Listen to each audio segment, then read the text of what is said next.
So, I've gone through all my battery packs today on the new quad. The frame is called a Scorpion 220H, by the way. I've already mentioned in my previous video that yes, that is a clone copy. I don't like the word clone. It is a copy of the Armatan Chameleon. And I've gone into details before about why I'm okay with getting a clone, because I'm poor. It's an expensive hobby. Anyway, so secondary thoughts after flying it for 4 packs of batteries and noticing some things. So I am getting noise on my video. Maybe I'll do a DVR of that to show you what that's like. It's not bothering me. I mentioned this in a previous clip, but I think it has to do with the stubby antenna going horizontal off the back. And I know I fly at an angle coming this direction and it's somewhat up in the air, but I also have the battery leads going back there, and I also have some antennas from the receiver going back there, so I think that may be contributing. And there's a lot going on that board. It's, you know, it's an all-in-one. It is literally the only board in there besides the VTX and the receiver, so I think that's what's causing that noise. By no means is it bothering me. Like, I notice it, I see it, I'm having too much fun to care. I've switched out the stubby antenna for just a normal cloverleaf antenna, and I put the stubby on the goggles, and that just may be the problem also. I switched it out and I think it actually got kind of worse. So what I'm going to do is I'm actually going to test that stubby antenna on my original $99 quad and see if that makes a difference. That way we can, if they're both noisy, then I can assume it's the stubby antenna.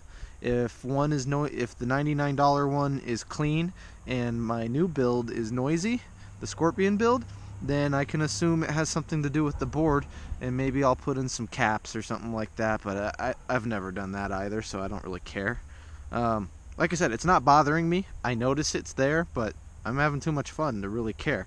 And it's not like I'm in an extreme racing league. I'm out here by myself, so a little noise isn't going to bother me. So that's my thought on that.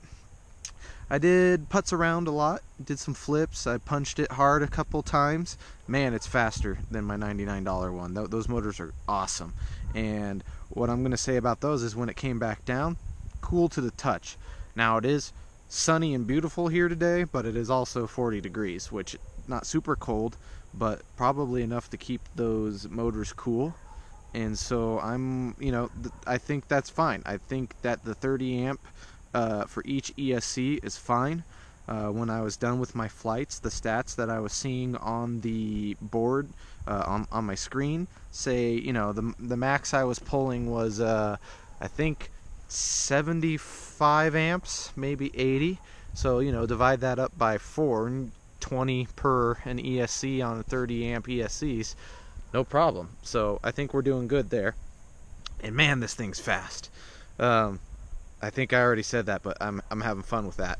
So, you know, let's let's keep testing it out. I want to test a few things. If you've enjoyed this, you know, that's great. That's all I'm really working for. I don't really, you know, I'm just having fun making these videos. I feel like a dingleberry talking to myself right now in the park on a swing. But it's whatever. There's no one here. And so I'm going to keep testing things. I think I have a few ideas for some more content. I know I don't put things out very quickly. I don't do this full time like some of the other guys, and I am on a hourly worker's budget. I don't make a whole lot, so I'm going to try to continue to make some content. I have some ideas. It should be interesting. I want to make my own FPV gate, and I've never even flown through a gate, so I might test that out with my cheaper quad and crash that one. We'll see. It's going to be fun, guys. If you enjoyed this, that's great. That's what this is all about, you know. And I think my sign-off from now on is just going to be peace out. That's what I've been saying. So, you know, guys, have a good one. Take it easy. Peace out.